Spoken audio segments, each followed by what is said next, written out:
એટલે જ બાપુ મહાપુરુષો કહે છે વેલનાથ સંપ્રદાયનો નાથ સંપ્રદાયનો સાધુ વેલનાથ ચુવાડિયા કોળીમાં નો ઇતિહાસ બોલે છે. સાચું ખોટું મારો રામ જાણે.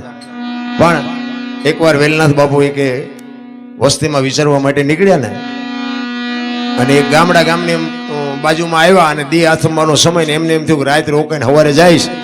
એટલે કોકને કીધું કે મારે રાત રોકાવું છે, હરિહર કરવું છે, કોઈ ઘર ખરું? એટલે એને કીધું ભાઈ આમ હાલ્યા જાઓ. એમાં એક રામજી કરી અને ચુવાડિયા કોળીનો જણ અને પોતે પાપી માણા, ચોરી શિકાર ને એવું બધું કરે. એટલે જુવાની આવે બાપુની મસ્કરી કરી. એ કે રામલાનું ઘર દેખાડી દો ને ભલે બાપુ રામલો બે મજા કરે. કારણ કે બધાને ટીખળ જ કરવા છે, કોઈને સારું કરવું જ નથી. એટલે કીધું કે આમ તમે હાલ્યા જાઓ બાપુ, એક રામજી કરીને નામ છે, અહીંયા બધા સાધુ સંતો આવે છે. એટલે બાપુ ત્યાં ગયા. હવે શિકારીના ઘરે તો બાપુ શિકારની વસ્તુ પડી હોય, હથિયાર પડ્યા હોય, કોઈ જાનવર મારવાના સાધનો પડ્યા હોય, એટલે બાપુ તો જોઈ જાય. ખેડૂત હોય તેના ઘરમાં હાથેડા પડ્યા હોય તો માણસને ખબર પડી જાય કે આ ખેતી કરતો લાગે. એટલે બાપુ એમ જોયું કે આ જોવાની હવે મને ખોટો ભરાવી દીધો, પણ કાંઈ વાંધો નહીં. કે એટલે કે ભાઈ રામજીભાઈ કોનું નામ? કે બાપુ મારું નામ રામજીભાઈ. આવો કે સીતારામ. સીતારામ બોલ્યા ને બાપુ, બાપુ સમજી ગયા કે આનો આંગળી પકડવા વાળો નથી, બાકી આને બોલતા તો આવડે છે. સાધુ ને બાપુ એક ટકોર જ હોય. અને સંત તમારા, હું તો એમ કહું છું બોલવાની જરૂર ન પડે, તમારી આંખ વાત કરી લે. આંખ તમારી એવી હોય ને તો સંત એક તમારી પારખી લે કે તું આનો અધિકારી શોખ નથી. એટલે સીતારામ કીધું ને એટલે બાપુને એમ થયું કે આની આંગળી પકડવા વાળો કોઈ નથી, બાકી સીતારામ બોલતા હતા આવડે છે, ભલે પાપ કરતો હોય. એટલે કીધું કે મારે હરિહર કરવું છે ને રાત રોકાવું છે. એટલે રામલાએ કીધું કે બાપુ વાત તમારી બધી હાજી, હું તમને બધી વ્યવસ્થા કરાવી દઉં, પણ હું ન ખવડાવું તમને, કારણ કે હું તો બાપુ પાપી છું. હું તો જાનવરને મારીને મારા ઘરનું ગુજરાન હાંકું છું, એ રોટલો મારે તમને ન ખવડાવાય. બાપુએ કીધું કાંઈ વાંધો નહીં, મારે તારા ઘરનું જ ખાવું છે, તું ચિંતા ન કર. રોઈ ગયો બાપુ. જો સંતની દ્રષ્ટિ પડે ને અંદરથી રોવાનું ચાલુ થઈ જાય. વાણી કહે છે જેસલની વાણી કહે ને, રોઈ રોઈ કોને સંભળાવું. એ આહુડા પાડી નથી રોયા બાપુ, રુદિયા રોયા છે. અમરમાની વાણી કે હાલ રે ફકીરી મારી દેવાંગી વિના બીજું કોણ જાણે. બાપુ આહુડા પાડી નથી રોયા, અંદરથી રોયા છે. અને અંદરથી જયારે રોવો ને તારે જ ઓલ્યો સાંભળે. અને આ આહુડા પાડો ને તો દુનિયા એમ કે કરે રાને જેટલું બધું દુઃખ છે, કાંઈ નથી વાતમાં, કોઈ ન ભાંગી શકે. અંદરના આહુડા પડે તારે જ ઓલો તમારું દુઃખ સમજી શકે ને તારે જ તમારું દુઃખ ભાંગે. ચિત્તની શાંતિ, મનની પ્રશંસા, દિલની દાતારી, ગુમડાની રૂજ અને ટાઢિયા તાવની ટાઢ એટલું માલિકોરથી આવે. અંદરથી જો નક્કી થાય મારે રામ ટેકરી જવું છે, મારે બાપુને કંઈક દેવું છે, મારે બાપુ પાસેથી કંઈક મેળવવું છે, એ અંદરથી જાગે તારે પતે. ઈ બાપુને કહે છે કે બાપુ હું તો પાપી છું. રોઈ ગયો, અંદરથી રોઈ ગયો. એની દ્રષ્ટિ ઉપર બાપુ સમજી ગયા આ કંઈક કરે એમ છે. અને જેટલા છે ને બાપુ એ હામાં મળ્યા હારા નહીં ઈવડે ઈ જ કંઈક કરી ગયા. આ જેસલ ને રૂપાદે, આ માલદે ને સાસટીઓ ને કુંભો ને સતીર ને એ કઈ હામાં મળ્યા હારા નહીં. ઈ આજ દુનિયામાં પૂજાય. આપણે તો એટલા પાપી સહીએ નહીં. એટલે કીધું કે મારે તારા જ ઘરનું ખાવું છે. અને વાળું પાણી કર્યા અને ફળિયામાં ખાટલા નાખીને બેઠા. અને પછી કીધું કે બાપુ અમે તો પાપી છે, તમે તો સંત છો, ગિરનારમાંથી આવ્યો છો, કંઈક સારી બે વાતો કરો તો અમારો કંઈક ઉદ્ધાર થાય. સત્સંગ કરે છે, આજુબાજુમાંથી 5-25 માણસો આવીને બેઠા છે. રાતના 11-12 વાગ્યાનો સમય થયો. રામલાનો દીકરો બહાર વાડામાં ગયો અને બહારથી આવ્યો. અહીંયા એને એરો આભળી ગયો અને ચકરી ખાતો ખાતો ઘરમાં આવ્યો. અને ઘરમાં પહોંચ્યો ને દીકરો પડી ગયો, ખોળિયામાંથી જીવ નીકળી ગયો. રામલાના પત્ની અંદર છે, એ ડાયરામાં રામલો બેઠો છે. અને ડાયરામાંથી ઈશારો કરીને બોલાવ્યા રામલાના વહુએ, રામલાને બોલાવ્યા. એ કે અંદર આવો તો. એ અંદર ગયો. કીધું કે આપણા દીકરાને એરું આભળી ગયો, આપણો દીકરો ગુજરી ગયો. ત્યારે રામલો કહે છે કાંઈ વાંધો નહીં, જે બનવાનું હતું બની ગયું, સવારે એની જે થાય વિધિ કરી નાખશું. અત્યારે આપણા ઘરે એક સંત આવ્યા છે અને સત્સંગ હાલે છે. એ બધું સવારે જે થાય એ કરી નાખી. બાકી અત્યારે તું એને ઢાંકીને મૂકી દે. સવાર સુધી જો તું રોય ને તો તને મારી નાખીશ. કારણ કે જે પાપી હોય એને મારતા વાર કેટલી લાગે. અને નામ થયા છે ને એ તો લોટાના શેણ્યા. તમે વિચાર કરો કે એક પોતાની જનેતા 20 વર્ષનો દીકરો ગુજરી ગયો હોય, રાતનો ટાઈમ હોય, એ માએ બાપુ રાત કેમ કાઢી છે? શું માનો છો તમે? આ જેવી તેવી વાતો નથી મારા રામ, આપણને જીવનમાં ઉતરતી નથી ને એ આપણા અભાગ છે. એ ખોળામાં માછું લઈ અને પોતે જનેતા સવાર સુધી 4 વાગ્યા સુધી બેઠી રોતી તો હશે જ, આહુડા તો પડતા જ હોય બાપુ, જનેતા હોય એના આંખમાં આહુડા ન પડે, પણ અવાજ ન કર્યો સવાર સુધી.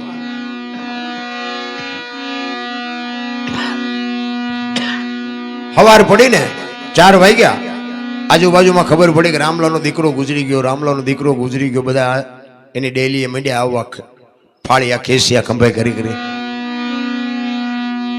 વેલનાથ બાપુ રામલાને પૂછે છે કે રામલા આ બધા શું ભેગા થતા જાય છે, આ બધા હું તારી ડેલી પાસે ભેગા થયા? એ કે બાપુ હવે તમારે નીકળવું સવાર થવા આવ્યું છે અને તમે હવે જવું હોય તો જાઓ. એ કે પણ આ બધા ભેગા શું થયા છે? એ તો કે પછી જાઓ. એ કહું આખી રાતના રોકી રાખેલા આહુડા ઓપાય. એકનો એક દીકરો હોય, 60 વર્ષનો 80 વર્ષનો બાપ બેઠો હોય અને 20 વર્ષનો દીકરો ગામતરું કરે, એ બાપ માથે કેવી વીતી હોય? આખી રાત બાપુ એ સંતની સામે એને આહુડા રોકી રાખ્યા છે. એ સંતે શું એની માથે દ્રષ્ટિ કરી છે? સંતે શું તાકાત આપી છે? આખી રાતના આહુડા રોકી રાખેલા અને 2 આંખોમાંથી બાપુ શ્રાવણ ભાદરવો વરે ને એમ બાપુ ધારું થઈ ગયો. એ કે બાપુ મારો એકનો એક દીકરો રાતે એરો આભળી ગયો, ગુજરી ગયો બાપુ, એટલા માટે બધા આવ્યા છે. તેથી બાપુ આ સંત શું ના કરી શકે? એમનામ પરિવર્તન કોઈનું નથી થયું, પણ અનુભવ થયા, પોતાને નક્કી થઈ ગયું, નક્કી કરાવી દીધું. તેથી બાપુ વેલનાથ એમ કે છે, અરે ભલા માણા, હું ગિરનારનો સાધુ છું, તારા ઘરનો એક બટકો રોટલો ખાધો છે ને એ જો બેઠો ન થાય તો કાલ બાવાનો ઓળખે કોણ? ભલા માણા, ક્યાં છે તારો દીકરો? ઈ રૂમમાં જઈ અને લુગડું આખું કરી અને પાણીની અંજળી લઈને કીધું, સાંટીને કહે છે કે બેટા બેઠો થા, તારા બાપાને માને હું કામ ને હેરાન કરે છે? તેથી 20 વર્ષનો દીકરો આળા મળીને બેઠો થયો. તેથી બાપુ રામલાને હબાકો આવ્યો હોય કે વાહ બાવા વાહ, તને જવા ન દઉં, એમ નક્કી થઈ જવું જોઈએ. આપણને પીડા હોય તો હનુમાન ચાલીસા ચાલુ કરી, પછી પાછું મેળમાં આવી જાય તો પછી હનુમાને ચા ને આપણે ચા. એટલે ડખો ઈ છે, રોજનો જો રિયાજ હોય ને, રોજની તમારી સુરતા હોય ને તો એ તમારી ભેગો જ છે, પણ તમારી સુરતા ટકતી નથી ને, એ ડખા છે. એ રામલાએ કીધું, બાપુના પગ પકડ્યા. કે બાપુ તમે મારા ગુરુ બનો અને મને કંઠી બાંધો, મને ઉપદેશ આપો. એ કે ભાઈ આ તો સમયનું કામ કરે, મને મારા રસ્તે જવા દે, તું તારા રસ્તે જા, મને જવા દે. એ કે ના બાપુ, જવા નહીં દઉં. બાપુએ પછી કંઠી બાંધીને એને જે કાંઈ ઉપદેશ આપવાનો હતો એ ઉપદેશ આપ્યો અને કીધું કે આ જો શિકાર બિકાર કરતો નહીં, મહેનત કરીને ખાજે, ને જે કંઈ કહેવાનું હતું કીધું. બાપુ નીકળી ગયા. 400 મહિનાનો સમય થયો ને એટલે બાપુને એમ થયું કે ફલાણા ગામમાં ગયો તો ને રામલાને મેં કંઠી બાંધી, પણ એ કે એને હારાને ભક્તિ લાગી છે કે નહીં લાગી હોય, પછી મને તો કાંઈ ખબર નથી, કંઈ સાંભળ્યું નથી. એટલે બાપુ પરીક્ષા તો થાય. હું તો બાપુને અવારનવાર કહું, બાપુ આટલા બધા સેવક છે, એમાં કોકની પરીક્ષા કોક દીક કરો તો ખબર તો પડે. આ પિત્તળમાંથી હોનું જેટલું થયું છે કે પછી નકરું પિત્તળ ને પિત્તળ જ છે. પણ બાપુને એમ કે ભાઈ આ પરીક્ષા નથી કરતો તો આ ઘટતા જાય છે, પરીક્ષા કરી તો કોઈ નહીં આવે. આ 12 પોરા પાઠનું આપણે આયોજન કરે છે બાપુ દર વર્ષે. શિબિર રાખે, હવન કરે, કેટલા કેટલા બધા પ્રસંગો કર્યા, કથાઓ કરી, આ મંદિર બંધાયું, પ્રતિષ્ઠા કરી, આટલા બધા પ્રસંગો કરે. આપણને બધાને બોલાવે, શું કામ? એમને તો શું જે કાંઈ કરવાનું છે કરી લીધું છે, આપણા માટે કાંઈક કરે છે. પોતે જગતનું કલ્યાણ કરવા માટે જ આ સાધુ સંતો બેઠા છે, પણ જગતને કાંઈ જોતું નથી. એટલે કે આમાં તો શું છે કે આ બાપુ સત્સંગ કરતા હોય તો આમાં બધાને એક જ હરખો સત્સંગ લાગે ને. આમાં તો 2 જણાને ઉતરે, 2 જણા ન ઉતરે. ને બાપુએ તેમ તો કીધું નથી કે તને 2 ને જ આપું છું, 2 નથી આપતો. નિશાળમાં એક શિક્ષક ભણાવતા હોય, એક જ પાટિયા ઉપર ભણાવતા હોય. એ ડોક્ટર એમાં જ બને ને, એ વકીલ એમાંથી જ બને, ચોર એમાંથી બને, લૂંટારો એમાંથી જ બને, ને એક જ પાટિયામાં ભણાવતા હોય. શું લેવું છે? વરસાદ વરે ને, વરસાદ આમ આખા ખેતરમાં એક જ હરખો વરે, પણ તમારે શું લેવું છે? ગ્લાસ રાખો તો ગ્લાસ જેટલું આવે, ડોલ રાખો ડોલ જેટલું આવે, માટલું રાખો તો માટલું આવે. અને અભાઈ ગયા કોક ઊંધું મૂકે તો કોરે કોરું રે. તમારે શું જોવે છે એની તમને ખબર હોવી જોઈએ. એટલે કીધું એને પોતાને એમ થયું કે આને મારે પરીક્ષા તો કરવી છે, કે આ 6 મહિનાથી આ કઈ સમાચાર નથી, આ આશ્રમ નથી આવ્યો, કોઈ દી વાત નથી, કઈ ચીત નથી, જોવું તો ખરો આને શું થયું શું નહીં. અને એ ગામમાં પાછા આવ્યા અને નાથ સંપ્રદાયનો સાધુ કે એવું કહે છે સંતો કે ગમે એનું સ્વરૂપ લઈ શકે. નાથ સંપ્રદાય બાપુ ટોચનો સંપ્રદાય છે. એટલે બાપુને વિચાર થયો એ કે આને શોખ શેનો હતો, એટલે એમને મનમાં વિચાર થયો કે આને શિકારનો શોખ હતો. એટલે એવું કંઈક શિકાર જેવું જાનવર કંઈક બનવું તો એની બુદ્ધિ બગડે છે કે નથી બગડતી. આજે હું અત્યારે હું ભજનમાં બધે આ દુનિયામાં જાઉં ને, એટલે અંજવાળી બીજનાથી હું અહીંયા આવું છું, તમને બધાને ખબર છે. અત્યારે બધે મારું નામ છે ને, એટલે અંજવાળી બીજનાથી નાના મોટા પ્રોગ્રામ તો આખી દુનિયામાં હોય જ. અને મને બીજનાથી બાપુ ઓછામાં ઓછા 15 થી 20 ફોન આવે અલગ અલગ જગ્યાએથી. બાપુ અમારે અંજવાળી બીજનો પ્રોગ્રામ રાખવો છે, તમે આવો. અંજવાળી બીજનો પ્રોગ્રામ રાખવો છે, તમે આવો. હું એમને એક જ વાત કરું કે બીજના દી નહીં,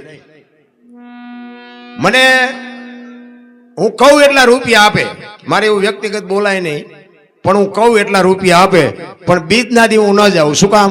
ઓલો જ મારી પરીક્ષા કરતો હોય કે બેટા મારા હું તને આગળ લાવ્યો છું, તું સૂકસ કે નથી સૂકતો. એટલે બીજના દી તો બાપુ આ બાપુની હાજરી છે ત્યાં સુધી, પછીની વાત પછી મારો રામ જાણે, પછી જે થવું હોય થાય.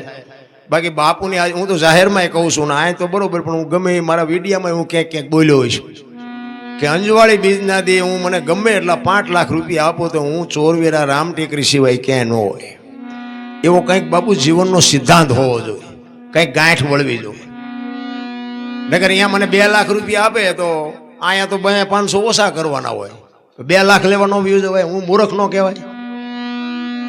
આ જયારે બાપુ માલપા ગાંઠ વળે ને તો ઓલો તમને 4 લાખ કરીને આપે. અને મેં જોકે મેં કર્યું એવું મારે બોલાય જ નહીં, પણ આ જે મેં બાપુ હારે હું ફર્યો અને મારાથી જે થયું એ મેં સેવા કરીને એના બાપુ અત્યારે મને વ્યાજ સહિત બેઠો બેઠો સૂકવે છે. એટલો મને ભરોસો છે, તમને હોય કે ન હોય. મને વ્યાજનું વ્યાજ કેવું હોય તો કહેવાય. કહેવાનો મારો મિનિંગ તમારી ધારણા હોવી જોઈએ, આ કરેલું કોઈ દી ક્યાંય જાય નહીં.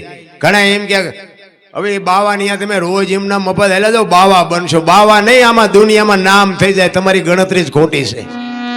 સાધુ સંતો તમને આપે ને એ દુનિયાની કોઈ તાકાત ન આપી શકે, કોઈને પાવર હોય. બાકી આખી દુનિયા તમને આપે પણ ક્યાં સુધી તમારામાં લોહી હોય ને શક્તિ હોય ત્યાં સુધી તેથી નકર આ દુનિયા તમને ફેંકી દેવાની. બાકી સાધુ સંતો એ છેલ્લા શ્વાસ સુધી છોડ્યા નથી, એને સંત કહેવાય. એટલે એ કઈક જાનવર બન્યા અને ગામના પાદરમાં બાપુ આંટા મારવા માંડ્યા. એટલે તમારે ન ખરાબ કરવું હોય પણ દુનિયા તમારી પાસે કરાવે. એટલે રામલા ભાઈ 2 4 જુવાનિયા ગયા. એ કે રામલા આમ હાલ તો ખરો કે આમ તો જોઈ કે ગામના પાદરમાં શિકાર રખડે. રામલો કે ના હો ભાઈ, મારા ગુરુનો આદેશ જ નથી, મેં હથિયાર મૂકી દીધા, હવે મારે હથિયાર ઉપાડવાના નથી. એ કે મને હથિયાર ન પડતું કઈ નહીં, પણ તું જોતો ખરો, હાલ તો ખરો. અહીંયા ઝાપે આવ્યા ને એ શિકાર નીકળ્યો ને જાનવર ગમે બને રોજ કે હરણ કે કઈ હશે એવું. આમ જ્યાં નજર કરીને આને આ તો બાપુ સંતની કૃપા છે. બાપુ તમારી મનની લાલચ ન હોય ને તોય તમને લાલચ લગાડે. 40 વીઘાનું ખેતર જોઈને ખેડૂતનું મન ડફળે ને એમ રામલાનું મન ડફળ્યું. એ કે અત્યારે ગુરુ ક્યાં જોવે છે, એકાદો ભડાકો કરી લેવો, એક શિકાર કરી લો. એ બંદૂક ટીંગાતી હતી ને ખીદીએ 6 મહિનેથી ખંખેરીને કરી હેમી. એ ગોળીઓ ભરી મારી હાથ અને મોર શિકાર ને વાહે રામલો 1 2 3 5 ને 7 ભડાકા કર્યા. તો મહાપુરુષ હતા. એ તમને કહું તમારા ભડાકે મરે વિયા ગયા. ઘરે આવ્યો એને એમ તો ખરું બહુ કરી આજ મારા હાથે શિકાર ન થયો. અને ઘરે આવ્યો ને તો એક ભાઈ આવીને બેઠેલા. એ કે રામભાઈ તમારું નામ? તો કે હા. તો કે હું જુનાગઢ થી આવ્યો. બાપુએ કીધું કે આશ્રમે આંટો મારી જાય. રામલો કે આજે જ બંદૂક ઉપાડીને આજે જ આવ્યા. કે એક દી વહેલા આવ્યો તો બંદૂક તો ન ઉપાડે. એમ નામ ખંભે બંદૂક ને બાપુ ગયો, પાણી પીધું નહીં. ત્યાં ગયો ને બાપુ ના આખા શરીરે પાટા બાંધેલા. રામલો પૂછે છે કે બાપુ અમે તો પાપી છે, અમે તો પારધી જેવા છે, અમે તો બધું બેઠો ન, તમને હું આટલી બધી પીડા કાટલા પાટા બાંધ્યા? બાપુ કઈ બોલતા નથી. બહુ જયારે રામલો આજીજી કરવા માંડ્યો ને એ પાટા ખોલી અને ચીપિયાની અણીઓ ભરાવીને બાપુ ગોળીઓ કાઢી. હો બાપુએ 1 2 3 5 ને 7 ગોળીઓ કાઢી. કે રામલા તારી બંદૂક ની છે બીજાની? તેથી રામલા માથે શું વીતી છે? ચોથા આંસુએ રડવા પડ્યો અને પગ ઝાલ્યા. અને નાથ સંપ્રદાયનો સાધુ રામલો પડ્યો છે ને માથે ચીપીઓ લઈને બાપુ સડી ગયા. ઈ કે તું અહીંથી વિયોજા નકર હવે તને ઠામ મારી નાખી. અને રામલો કહે છે બાપુ હવે મારું ઘરે આન મારું મહાણે આ હવે હું ક્યાંય જવાનો નથી. મારી નાખો તોય ભલે અને તારો તોય ભલે અને ત્યાં બાપુ એને આ વાણી કરેલી કે ધન ગુરુ દેવા ધન ગુરુ દાતાર મારા ગુરુએ મને શબ્દ સુનાવ્યો. કયો શબ્દ? આ બાપુએ તમને બધાને શબ્દ આપ્યો હોય, કંઠી બાંધી હોય ત્યારે કંઈક તો આપ્યું જ હશે. બી આપ્યું હોય તો એનું બાપુ કંઈક છોડવો તો વહેલો મોડો ઝાડવું થાય. તમારો છોડવો કેવડો થયો એ કંઈક નક્કી તો કરો. માથા હલાવ્યા કઈ ઉતર્યું જ નહીં માલબા. એટલે બાપુ રામલો કે છે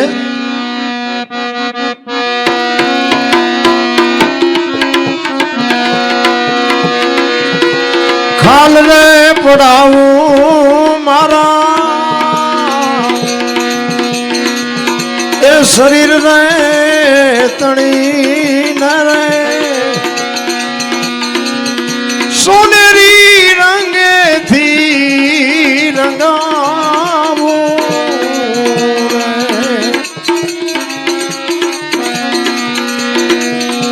મોજડી જીવડાવી મારા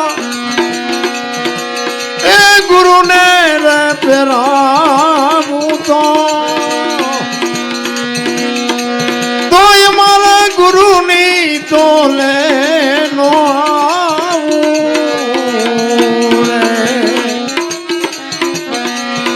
એ ધન ગુરુ દેવા મારા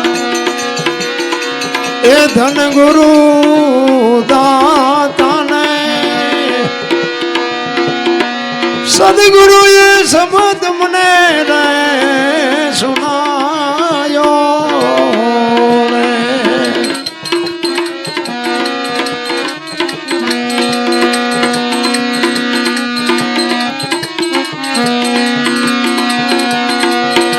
અન્નદાન દેવે ભલે